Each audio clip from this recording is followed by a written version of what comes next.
Hello guys, బయట చల్లగా వర్షం పడుతుంది. ఇంట్లో వేడిగా చికెన్ పకోడీ చేసేసుకుందాం, వచ్చేయండి. దీనికోసం ముందుగా 1 kg చికెన్ని నీట్గా వాష్ చేసుకొని చిన్న ముక్కలుగా కట్ చేసుకొని పక్కన పెట్టుకోవాలి.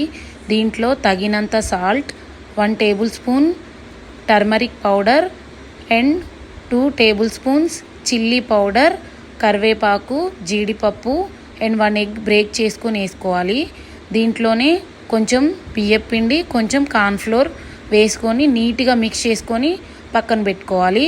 అప్పుడే దంచిన ఫ్రెష్ అల్లం వెల్లుల్లి పేస్ట్ కూడా 2 టేబుల్ స్పూన్స్ వేసుకొని కలిపి ½ an hour ఫ్రిడ్జ్లో మ్యారినేషన్ చేసుకోవాలి. నెక్స్ట్ బయటికి తీసేసి ఆయిల్ బాగా వేడిగా అయ్యాక పకోడీలా వేసేసుకొని సిమ్లో పెట్టుకొని రెడ్గా క్రిస్పీగా అయ్యేంత వరకు ఫ్రై చేసుకోవాలి. మీ టేస్ట్కి తగినట్టు ఇందులో చిల్లీస్ కూడా స్లైసెస్గా యాడ్ చేసుకొని ఫ్రై చేసుకొని ఎంజాయ్ చేయండి ఫ్రెండ్స్. వేడి chicken pakodi ready. Thank you for watching my video.